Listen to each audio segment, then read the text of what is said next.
साहेब पण बोलले होते 400 पार. मग ते हे असं काहीतरी करता आलं असतं ना त्यांनी. तर त्यामुळे ते असं काय हॅक करता येतं मोबाईलच्या माध्यमातून हे खरोखर सिद्ध केलं तर देश नाही जगामध्ये कळू शकतं की असं होऊ शकतं म्हणून. तर त्यांनी प्रूव्ह करावं अशी माझी देखील विनंती आहे त्यांना. आणि कोर्टांमध्ये जाणार आहे, जायला काय, लोकशाही आहे, लोकशाहीमध्ये कोणी कुठेही जाऊ शकतो. त्या ठिकाणी आता माझं तर 8व्या वेळेचा हा टर्मचा आहे. काउंटिंगच्या इथे नेऊ नये. तुम्ही कोविडमध्ये पण असं म्हणाले होतात की कोविडच्या बाबतीमध्ये की बाहेर रस्त्यावर आलं नाही तर त्याला ते कायदा असतं. मोबाईल हा जनरली सर्वच जण मी बघितलं तर अनेक जणांकडे तुम्हाला मोबाईल टॉवर जर चेक केलं तर मिळेल की मोबाईल तुमच्यातले किती लोक आतमध्ये होते, त्यांच्याकडे किती मोबाईल होते, तुम्ही बघा ना. तुम्हाला पण माहिती त्यातनं येत होती. पण ते हॅक केलं जातं हे जरा सिद्ध झालं तर त्यातनं खूप मोठं काही कळू शकतं. त्यामुळे त्यांनी ते सिद्ध करावं अशा पद्धतीने. हे कशाबद्दल झालं, मी जर सकाळी सकाळपासून टीव्हीवरतीच आम्ही पाहत होतो. ज्या वेळेला 5:41 वाजता बघितलं की 2200 ने अमोल कीर्तीकर विजयी. हे विजयी कसे होऊ शकतात. जर मला इलेक्शन याच्याकडनं आपल्याला जे काही फेसबुकच्या माध्यमातून वगैरे सर्व कळत होतं तेच मला देखील कळत होतं टीव्हीच्या माध्यमातून वगैरे. तर आमच्याकडचा कोणी मोबाईल नेलं नव्हतं किंवा आपण प्रयत्न केला तरी कोणी नेलंय काय नेलं आपल्याला कळूच शकत नव्हतं.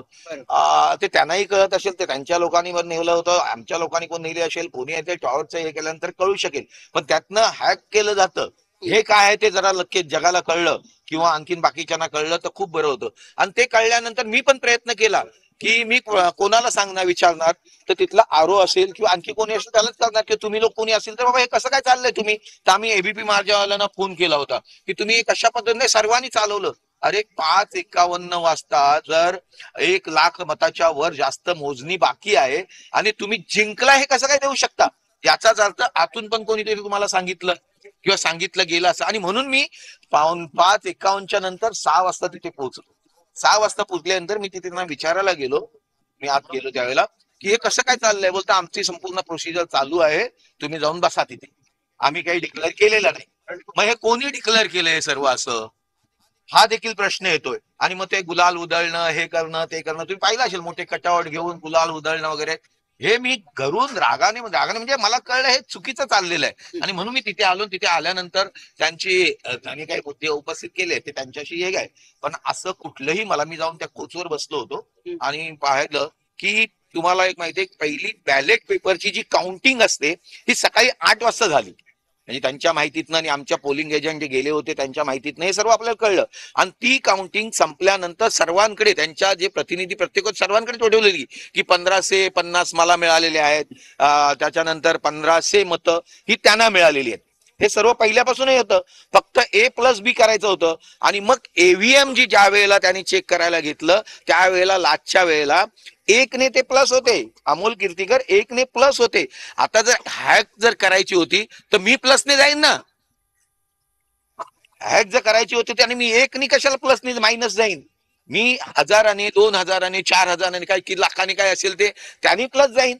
1 ने ते होते आणि मला वाचवलं कोणी असेल तर बॅलेट पेपरने.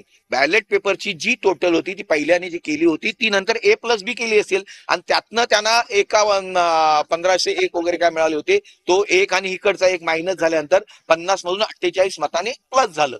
आता 50 नंतर 48 मताने प्लस झाल्यानंतर त्यांनी त्यांचं जे कॅल्क्युलेशन असतं प्रत्येक टेबलचं त्यावेळेला 20 उमेदवार आतमध्ये होते. त्यांचे प्रतिनिधी 20 लोकांचे काही जे असतील ते आतमध्ये होते. मी तर आतमध्ये नव्हतो. मग प्रश्न राहिला हॅक केला जातो की नाही. मोबाईल तर सर्वांकडे असतील, कोणी कुठे असतील तर तुम्ही तुमच्याकडे पण तिथे मोबाईल तुमची अर्धी लोक आतमध्ये मी पाहिली. माझ्या बरोबर देखील 2-3 लोक तुमची टीव्ही वाले आतमध्ये गेले होते, त्यांच्याकडे पण मोबाईल होता. मग ते पण हॅक करू शकतात का हा पण प्रश्न येऊ शकतो. त्यामुळे या कुठल्याही गोष्टीला अर्थ नाहीये. काही आणि कोणतरी म्हटले शपथ घेऊन शकणं म्हणजे काय असं. तर हा हा हा ती आईची शपथ आहे का. ती आईची शपथ आहे का. 4.5 लाख लोकांनी मतदान केलेलं आहे, निवडून दिलेलं आहे. आणि ती कायद्याच्या दृष्टीने आहे. तुम्हाला कायदेशीर ज्या गोष्टी करायच्या त्या प्रत्येकाने कराव्या, त्याला बद्दल काही